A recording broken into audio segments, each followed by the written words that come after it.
Cuisinier depuis une quinzaine d'années en Alsace, Marc Brem a aujourd'hui accepté de nous livrer deux de ses spécialités.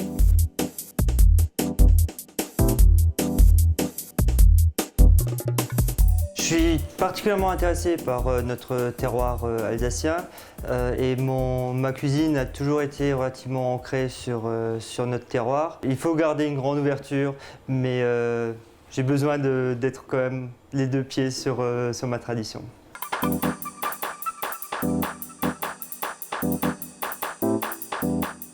Le civet de Lot, parce que c'est un poisson que moi j'apprécie beaucoup pour sa fermeté et son goût. Ensuite, le fait de le présenter sous forme de civet avec lard, petits oignons et champignons me permet d'avoir une recette poisson, mais beaucoup plus axée sur notre terroir et sur notre lardon qu'on ne peut pas oublier.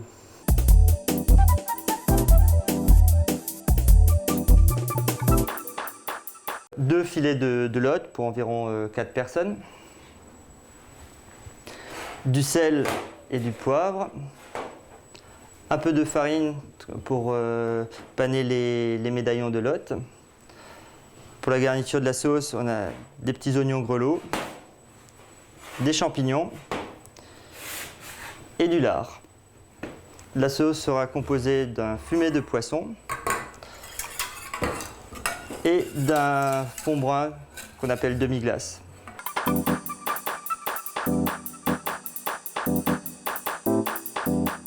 Le fumet de poisson qu'on voit ici déjà terminé est préparé avec un petit peu d'échalotes, d'oignons et de carottes finement coupées qu'on va faire suer avec un tout petit peu de beurre, auquel on va rajouter les parures et les arêtes de poisson.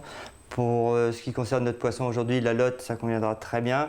Il faut toujours choisir un poisson blanc, donc relativement maigre, pas éviter les poissons tels que le saumon. On va rajouter encore un petit bouquet aromatique, persil, poireau par exemple, un peu de thym et de laurier, et on va mouiller au vin blanc. On va laisser cuire ça un quart d'heure et le passer au chinois.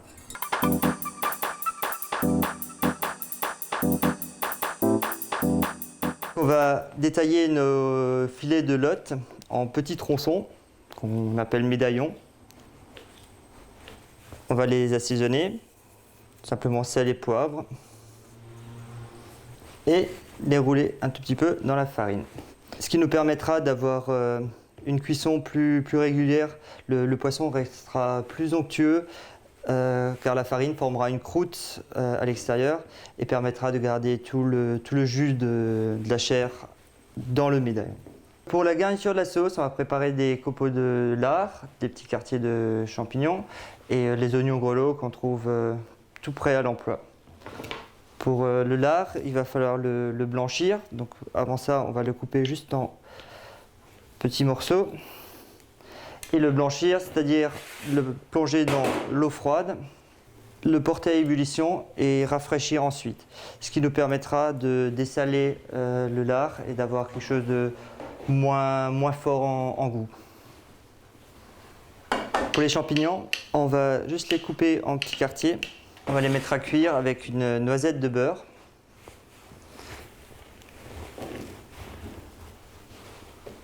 Un peu de sel et de poivre.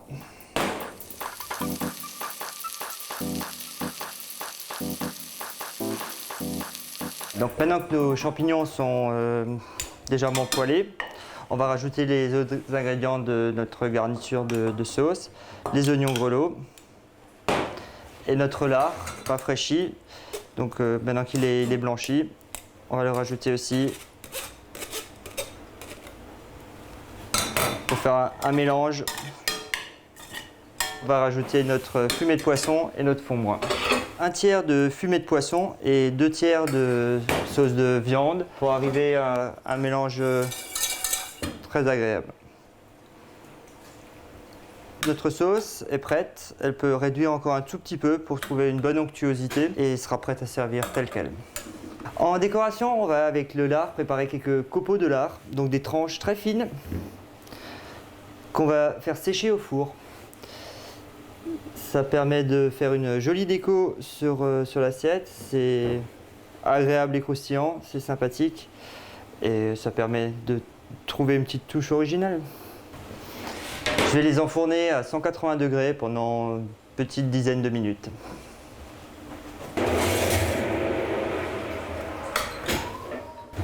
Après quelques minutes à sécher au four, nos copeaux de lard sont là encore tout mous, mais en refroidissant un petit peu, vont figer et ça nous permettra de faire une jolie présentation sur l'assiette. On va les mettre à égoutter sur un peu de papier absorbant. Ensuite, on va poêler les médaillons de Lot avec un trait d'huile d'olive. On va les saisir tranquillement sur toutes les faces, juste légèrement les dorer avec un feu relativement doux, tout en douceur.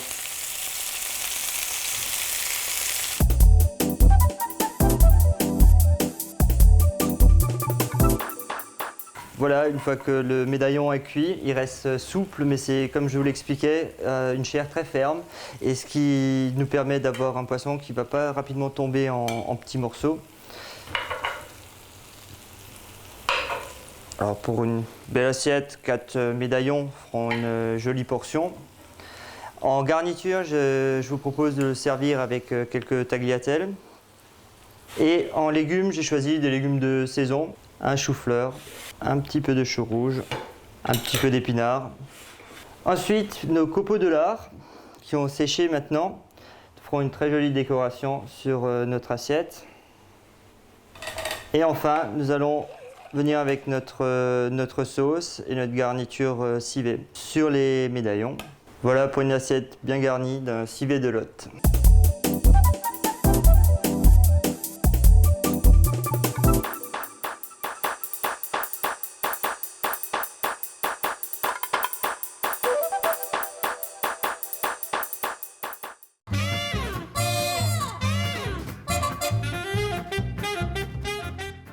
Alors aujourd'hui, on va préparer ces fruits, on va les éplucher, les couper en petits morceaux avant de les poêler avec un peu de beurre et de sucre. Et on va parsemer notre poêlée de fruits d'un crumble. Pour ce dessert, j'ai choisi des fruits de saison, des ananas, kiwis, bananes, de la mangue. Pour le crumble, on va préparer farine, sucre et beurre en même quantité. Là, on va peser 250 g de farine et de sucre pour une plaquette de beurre.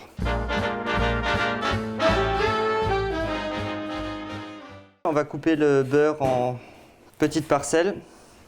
On va y rajouter le sucre et la farine avant de mélanger tout ça. Ça nous donnera comme une pâte, mais beaucoup plus friable. Et comme on n'a pas d'œuf dans cette recette, cette pâte ne tiendra pas suffisamment ensemble, ce qui nous fait des jolis petits grumeaux. On va donc préparer les fruits. Les fruits, une fois épluchés, on va les couper de la même taille, en petits dés, quelle que soit la sorte des fruits. Donc on va poêler nos fruits dans une grande poêle avec une noix de beurre.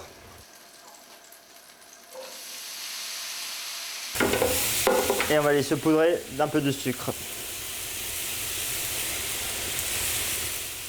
Pour le montage de notre crumble, mais je vous propose deux façons de faire différentes. La traditionnelle classique sur un fond de pâte sablée, comme un bredel par exemple, dans un cercle, de façon à avoir un dessert facilement démoulable pour un dessert à l'assiette.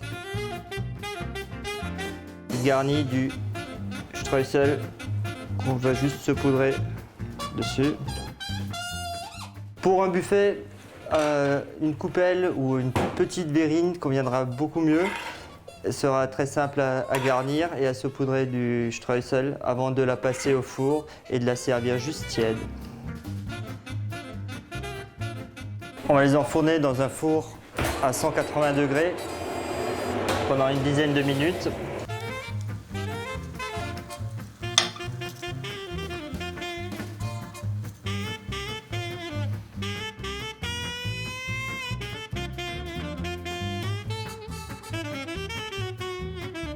Merci et bon appétit!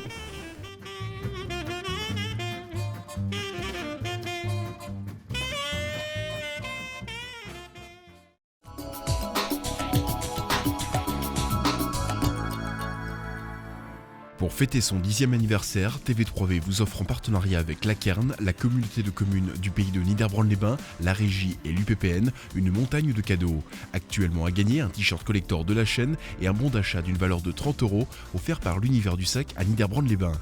Pour jouer, répondez correctement à la question suivante.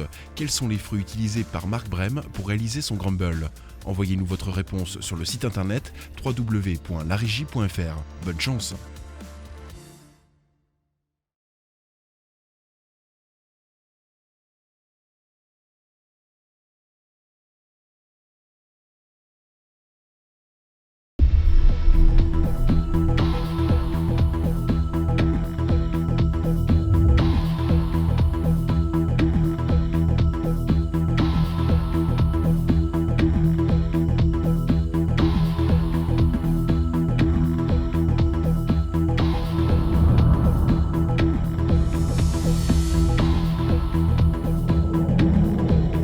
Soyez les bienvenus dans l'actu. Au sommaire, à Hoffwiller, création d'un nouveau concept de conseil municipal. À Niederbronn-les-Bains, des enfants de maternelle ainsi que des aînés se retrouvent autour de coutumes et traditions d'outre-Rhin.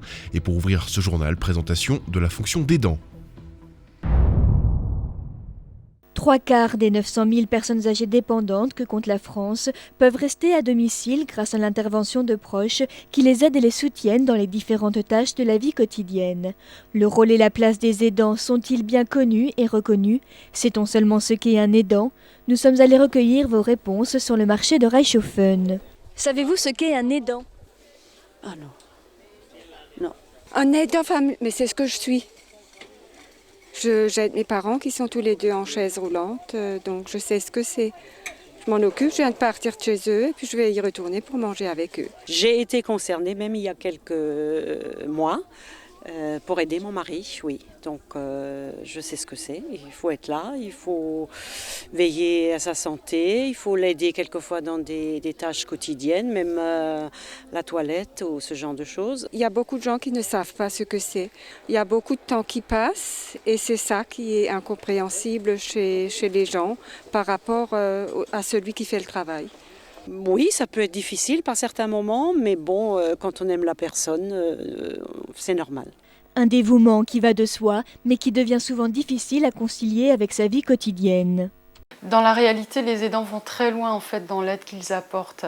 Quand ils racontent leur quotidien, en fait, c'est une aide qui se passe en continu, en fait, 24 heures sur 24 et bien souvent les 365 jours de l'année. Ils sont très très investis. Difficultés d'ordre physique, psychologique ou familial, les aidants se sentent souvent isolés. À l'initiative du Conseil général du Bas-Rhin, un cycle d'information et d'échanges à destination des aidants est actuellement en cours sur la communauté de communes.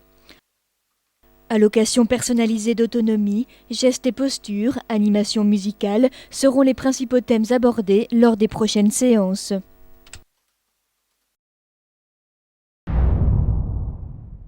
Le village d'Hoffwiller compte une cinquantaine de jeunes âgés de 8 à 14 ans. Afin d'investir davantage cette tranche d'âge dans la vie de sa commune, un conseil municipal de jeunes a été mis en place le mois dernier. Après 6 mois de préparation et de communication sur le projet, 9 jeunes ont été élus par leur père comme jeunes conseillers municipaux d'Hoffwiller. C'est désormais une fois par mois qu'ils se réunissent. Ça se passe avec un membre du conseil municipal senior, avec moi-même en tant qu'animatrice et les 9 jeunes. C'est un vrai échange, il n'y a pas de relation adulte-jeune, c'est vraiment dans les deux sens. Chacun apporte sa contribution, les adultes étant là un petit peu pour cadrer, pour pouvoir dire ce qui est faisable et ce qui ne l'est pas. Lieu d'apprentissage de la démocratie et de l'engagement citoyen, les conseils municipaux apportent également aux enfants une connaissance du fonctionnement de la vie locale et des institutions. Je voulais me présenter pour être un petit peu plus proche des activités du village et proposer quelques idées pour améliorer le village, la vie au village. Et pour cette deuxième séance, le thème qui a tenu à cœur aux enfants a été celui de la sécurité. Je voudrais proposer aussi pour le bus qu'il fasse demi-tour autre part. Il fait demi-tour chez Wechter là en bas et c'est dangereux parce qu'on ne voit pas les voitures. Des projets élaborés en groupe qui seront ensuite présentés au conseil municipal senior pour validation. Mais il reviendra concrètement aux jeunes de les mettre en place. Nous les avons trouvés très motivés, plein d'idées, des idées très intéressantes. Ils nous ont surpris. Pour l'instant, ça reste au stade des idées. Nous venons de démarrer, mais je les sens très motivés, très impliqués. Je pense que nous pourrons faire de grandes choses avec eux durant ces 2 années. Projet de bibliothèque, protection de l'environnement au sein de la commune, organisation d'une fête communale ont été quelques-uns des autres thèmes abordés au cours de cette séance.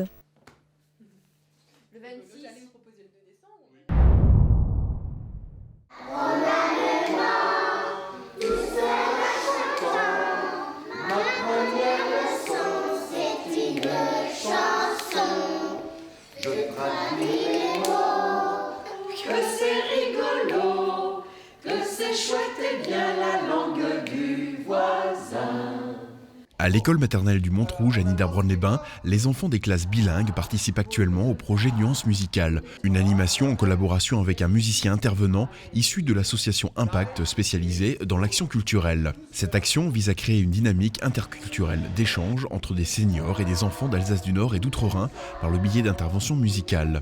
Découvrir les coutumes et traditions de chacun dans l'échange ou bien encore l'apprentissage de la langue est l'objectif de Nuances musicales.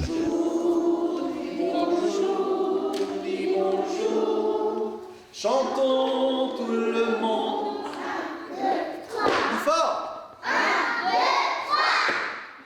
À Niederbronn-les-Bains, le choix des aînés s'est porté sur la commission qualité de vie. Après une phase expérimentale testée sur le territoire en 2007-2008, le projet a été à nouveau reconduit cette année. Il concerne à la fois Niederbronn-les-Bains, mais aussi Schweighouse-sur-Moder. Mais malheureusement, du côté des villes allemandes, leur participation est compromise due à un manque de financement. Une ombre noire au tableau qui pourrait bien faire capoter l'ensemble du projet, ainsi que les échanges transfrontaliers programmés pour visionner le rendu du travail de chacun. Des solutions sont tout de même aujourd'hui à l'étude pour maintenir au mieux un projet qui se veut également être aussi intergénérationnel.